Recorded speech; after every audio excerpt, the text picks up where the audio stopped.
Sabi nga ng iba, kung gusto mong makatipid, bumili ka ng motor. Pero ang tanong, nakakatipid nga ba? Basta ako ang naaalala ko, bili lang ako ng bili ng mga accessories sa motor ko. Pero hindi ko naaalala na kung kailan ako bumili ng bagong brief. So this is my first ride sa 2024. Swagger down the street with your red lips and funky beat. You better hold your head up to the sky. I'm gonna roll with you till the day I die. So this is my first ride sa 2024. Papunta tayong Taysan, Legazpi City. Magpapa-customize lang tayo ng ating upuan dito kay NMAX. Actually matagal na tong naka-schedule doon, hindi nga natuloy dahil sa nagkasakit tayo. At palaging maulan dito sa Bicol, ang hirap mag-rides. Hindi tayo naka-proper gears ngayon, kaya dapat lang tayo. Ingat-ingat. Ang ganda ng putok ng araw ngayon. Thank you Lord at umaraw na. Today is Saturday at bukas Sunday. It's a riding day. Okay, mag-ano muna tayo. Mag-gasolina dito. Dito tayo, medyo mura. Full tank man po, XCS.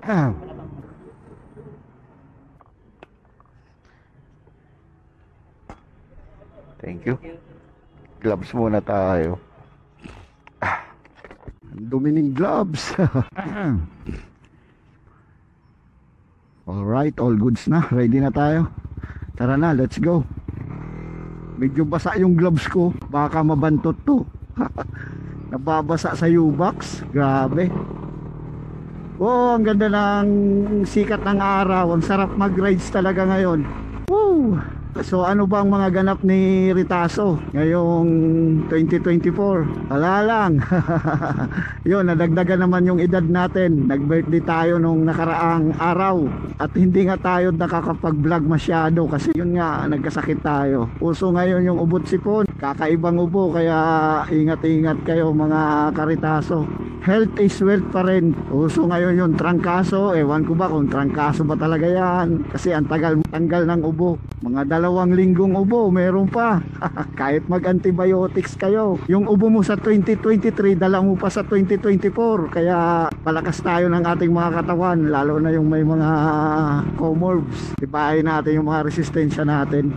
So yun nga, papunta tayong Taysan. Papunta tayo kay K-Mac. Doon tayo magpapagawa nitong ating upuan. Medyo malayo-layo din kasi Legazpi City yun. Ano yun, nahulog. Yung pipino ni ate, nahulog. Sarap talaga ng sikat ng araw. Tinatamaan yung likod ko. Maganda yan sa may mga ubo. Hindi tayo nakapag-inom ngayong New Year, Pasko. Kahit nung birthday ko, walang inom. Dahil nga dito sa ubo at sipon. Ayan, sumisinghot pa tayo. Kung hindi pa naman tayo masyado magaling, wag muna nating abusuin yung katawan natin, guys. Dahil isa lang yung katawan natin. Ingatan natin kung meron tayong mga nararamdaman. Yung mga bawal, wag muna.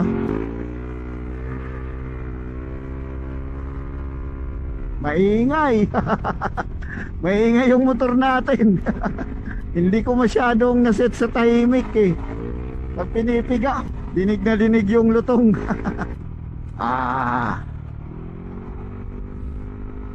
Ang ganda talaga ng sikat na ang araw. Ang ganda ng panahon ngayon, guys. Parang hindi nagbabadya yung ulan eh.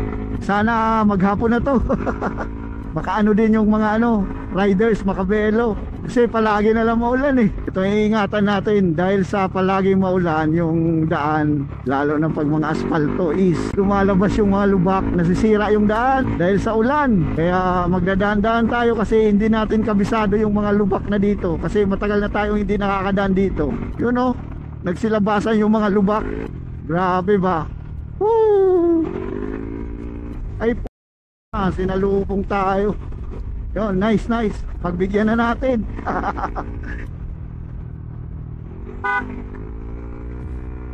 Testing natin yung busina natin. Hindi naririnig yung stock horn. Kaya nilipat natin sa loud horn. Nagbubukas pa naman to sa gitna. Ay nako. Di ba mas maganda pag loud horn? Mas maingay, mas makakaligtas ng buhay. Yun ang hindi nila naiintindihan, guys. Oh, nagsilabasan talaga yung mga lubak eh. Baka makashoot tayo dyan. Ako, kawawa yung mugs natin dyan. Uy, Ano to? Meron na namang aksidente dito. Wasak yung una, no? Grabe.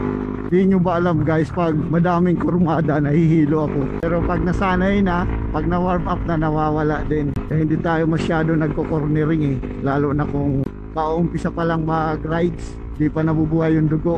Mahiluhin kasi tayo. Meron tayong motion sickness. Aksidente pa oh. Daming aksidente guys.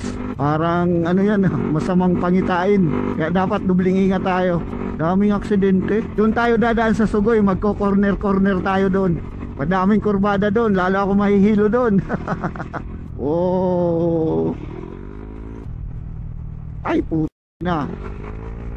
Nakakatakot talaga yung mga lubak. Oh puta. Ah. Dami lubak. Wow! Puta, kinakain yung mga linya. Ang haba kasi. Kaya delikado talaga na palagi kang nasa gitna ng daan. Kasi pag nakasalubong kayo ng malalaking sasakyan, nakain talaga yun ng linya. Lalo na sa kurbada. Nandito pa lang tayo sa Castilla. Puta, lubak. Ito yung coast ng palaging umuulan. Halos isang buwan na ulan. Sira-sirang mga kalsada. O yan oh, may mga bubog pa dito. Nagsisilabasan yung mga lubak. Dalawang aksidente na yung dinaanan natin guys. Ito lubak. Oh, kurbada pa yan. Nagsilabasan yung mga lubak talaga guys. DPWH baka naman. Pasakan nyo naman yung mga lubak. Kasi delikado yan sa mga naka 2 wheels. Baka naman. Time check, 8:56 na guys. Sabi ni J-Mac, agahan ko daw kaso kayang gawin. So siguro iwanan ko na lang yung aking upuan doon. Papahiramin niya ako ng upuan. Balikan ko na lang. Wala naman akong lakad sa Legazpi City. Siguro uwi na lang muna ako. Then pagkayanin mamayang hapon balikan ko. Pag hindi na, balikan ko na lang bukas. Ay nako. Ay biglang dabas ang woo!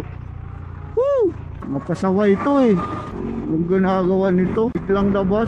Buti mabagal tayo, mabilis tayo. Abutin natin yun. San Rafael Castilla na tayo. Lapit na tayo sa sentro. Time check, 9:03 na. Kakasabihin, inindiyan ko na naman si J-Mac. Kakasabihin ni J-Mac na Indianero tayo. Daan na lang tayo ng Sugoy. So maganda dumaan doon. Kulang ng sasakyan dito sa papuntang Dara guys. Madaming lubak, traffic. Nandito na tayo sa sentro ng Kumadkad, Castilla. Pamilihang bayan ng Castilla. Ang tricycle, ang bagal-bagal mo, nandiyan ka sa gitna. Tabi-tabi ka nga. Dito na tayo dadaan guys ng Sugoy. Dito na tayo guys.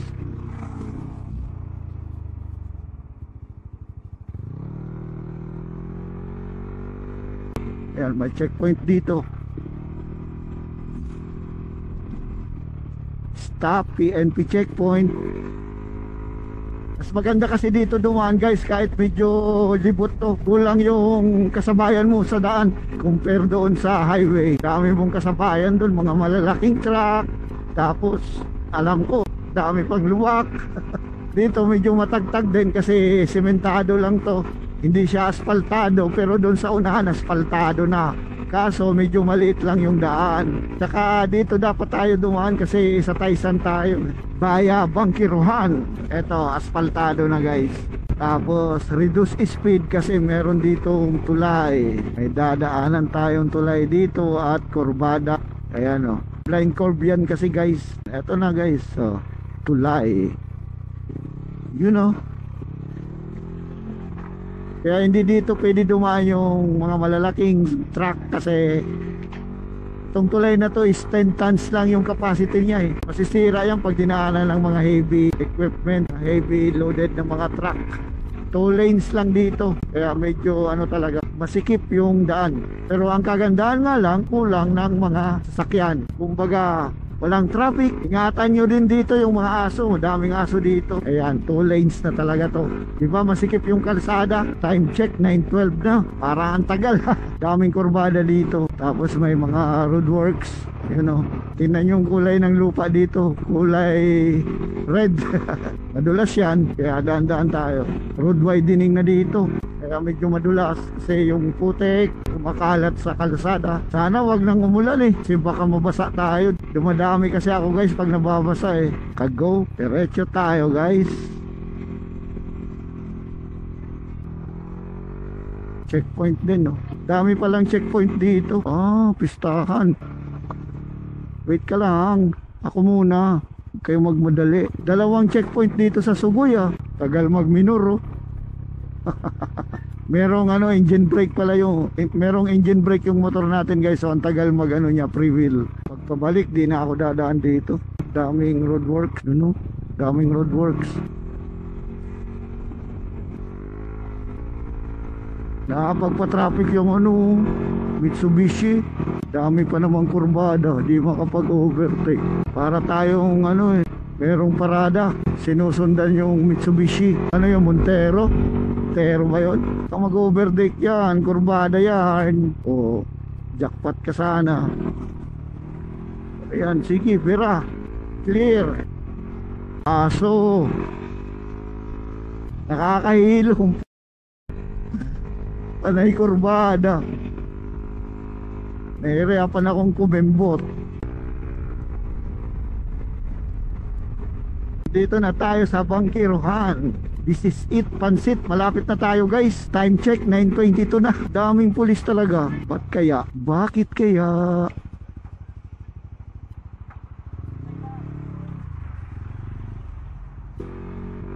Swagger down the street with your red lips and funky beat. You better hold your head up to the sky. I'm gonna roll with you till the day I die.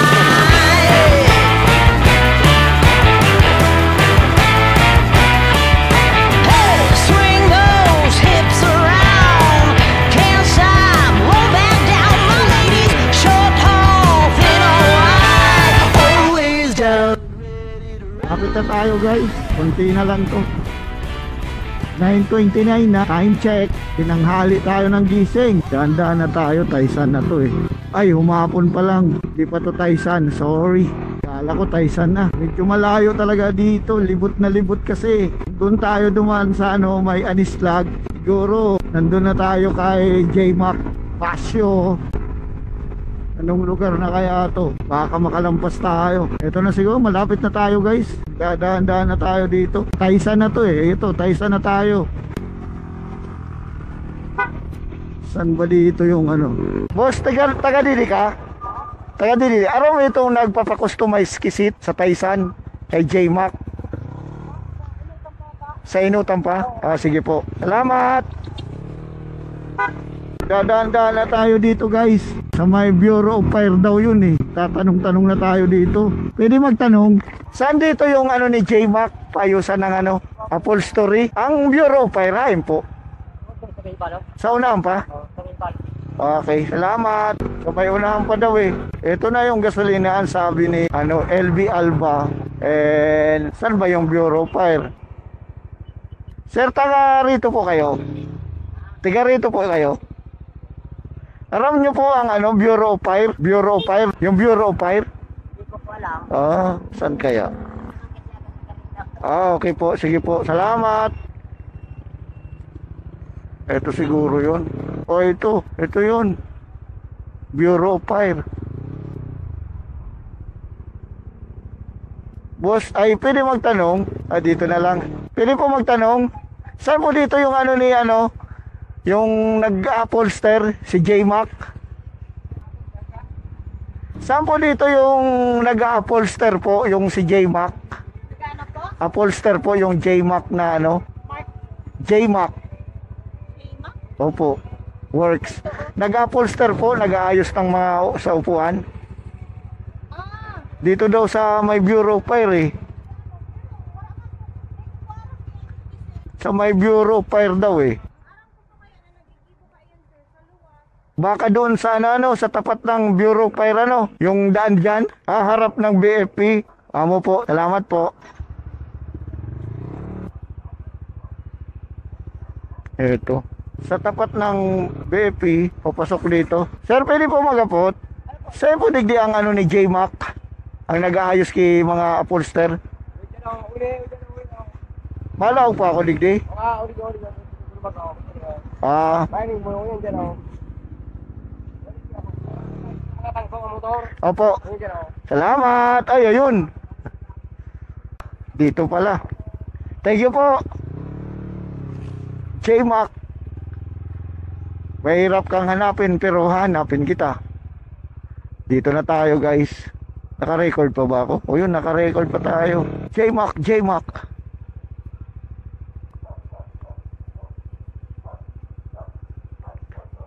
po. Ang taga Sorsogon po. Ikaw po yun? Pili ko na ilaog. Salamat. Na-late ako eh. Pairamin mo na ako na upuan.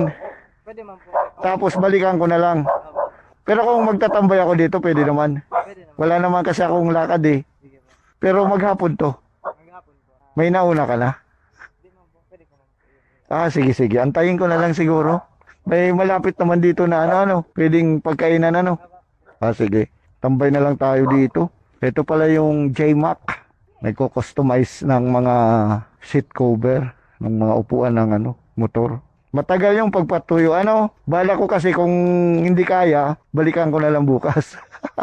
Kaya lang sayang naman gasolina. Sabi mo may gawa ka ngayon. Okay. Nagkasakit kaya ako, kaya hindi ako natuloy nung magpa-schedule ako sa'yo. Sa harap pala ng Bureau Fire. Nagtanong ako dun sa kabila. So yun, nandito na nga tayo kay J-Mac at inuumpisahan na ngang trabahuin itong ating upuan. Medyo nagulat lang kasi ako kasi batang-bata pa pala siya, akala ko matanda na. Pinakita din pala niya sa akin yung sample ng customized seat nila.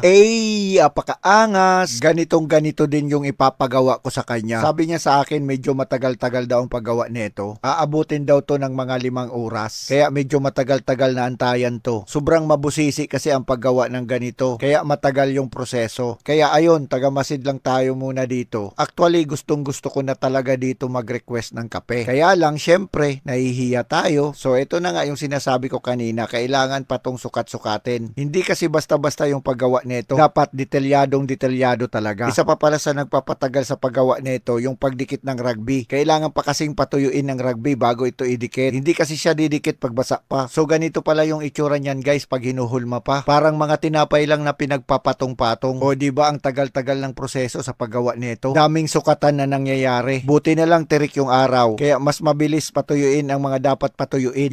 Parang gumagawa lang talaga ng tinapay. At para mas mabilis ginamitan na nga ng heat gun. So ito na guys, finishing touches na. At ito na nga, nakahulma na. So seat cover naman yung susunod na gagawin. Ang pinili ko pala dito ay sandpaper na design. Para sobrang kapit sa wet packs. At hindi tayo dudulas papuntang unahan sa mga biglaang preno. Sobrang kapit kasi nito. At pwede ka pa pala dito pumili kung anong gusto mong kulay ng sinulid. So ito na nga, malapit na tong matapos at excited na nga tayo. Kitang-kita ko na kasi ang ganda niya habang palapit na siyang matapos. So ito na, tapos na. Ito na yung finished product.